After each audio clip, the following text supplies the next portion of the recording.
It began with faint whispers, the kind that cling to the edges of silence, hinting at something sinister lurking just beyond sight. For years, only the night staff at hospitals around New Jersey heard them. Murmurs in empty corridors, the creak of floorboards, the feeling of someone standing just behind you, only to turn and find no one there. The unassuming nurse, Charles Cullen, moved through these corridors like a ghost, his pale, blank expression betraying nothing. But beneath his quiet demeanor lay a darkness so profound it would leave an indelible scar on every hospital he touched. Charles Cullen was no ordinary nurse.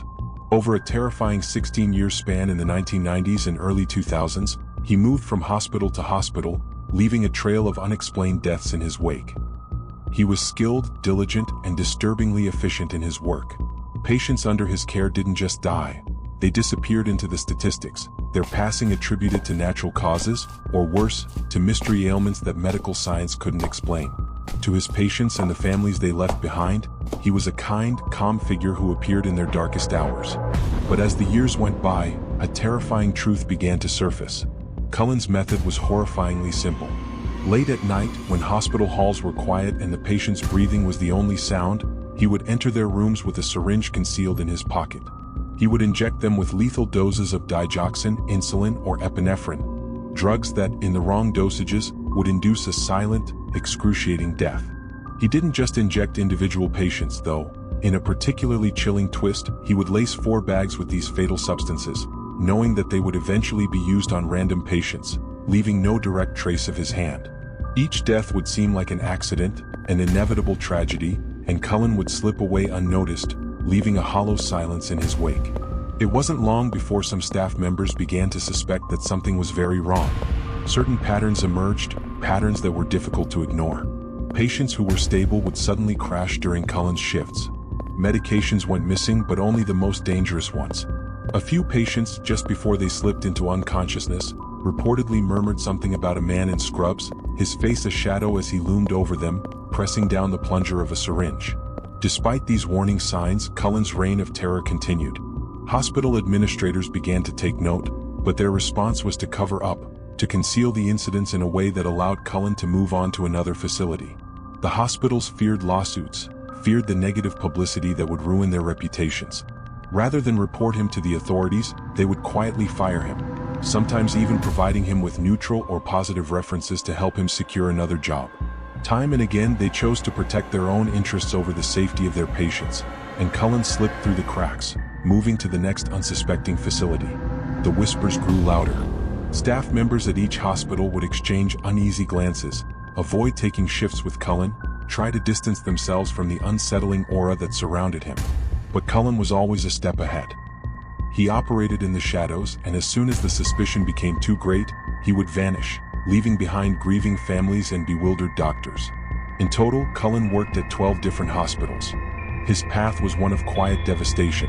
The true scale of his actions was so immense that even today no one knows exactly how many lives he took. He confessed to 40 murders, but investigators believe he may have killed as many as 400 people. His crimes were buried beneath stacks of medical files and hushed hospital reports, with most of the documentation lost or destroyed over time, erasing nearly all traces of his horrific acts. One night, a young nurse named Sarah was working late, alone in the ICU. She had only been at the hospital a few months, but already she'd heard the rumors about Cullen. He'd left her hospital a few years before, but his presence lingered, casting an eerie shadow over the ward. On that particular night, as Sarah checked on her patients, she noticed something strange. One of the 4 bags, set aside for a patient who would arrive later, felt unusually heavy in her hand. Her pulse quickened as she examined it more closely, a strange chill running down her spine. Was this how Cullen had done it? Was this what he had left behind, a legacy of death sewn into the fabric of the hospital itself? As Sarah held the 4 bag, she swore she heard a faint whisper, a raspy breath like someone standing right behind her. It's time, she spun around, but the hall was empty.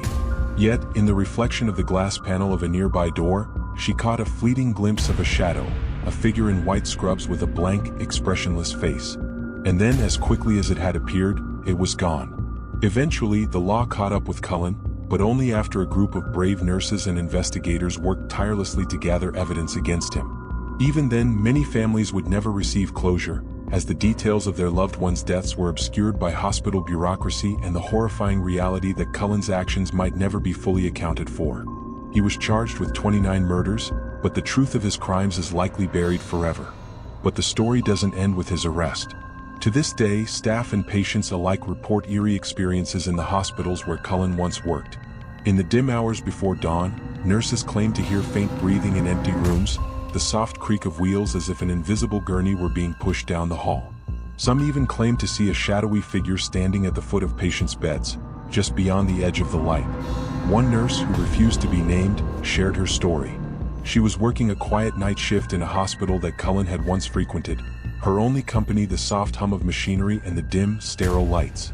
Around 3 a.m. as she walked down a long empty hallway, she felt an intense chill pass over her, freezing her in place. She glanced into one of the patient rooms, and there, standing just inside the doorway, was a figure. A man in scrubs, with hollow eyes and an unreadable expression. She blinked and he was gone. But as she turned to leave, a faint whisper brushed her ear. "I'm still here. For the families of his victims there is no peace." Every headstone marks not just a death, but a question that will never be answered, a story that will never be fully told. They remember the quiet man who moved through the halls of New Jersey's hospitals, unseen, his presence an invisible darkness that claimed hundreds of lives. To this day, those who work the night shifts in those hospitals speak in hushed tones of Cullen's ghost, a shadow that seems to lurk in the very walls, watching, waiting. And for those unfortunate enough to cross paths with this lingering presence, there's a sense that Cullen's legacy is not over, that the darkness he sowed has taken on a life of its own, haunting the hospitals he once prowled. To them, it's clear. He may be gone, but he is far from forgotten.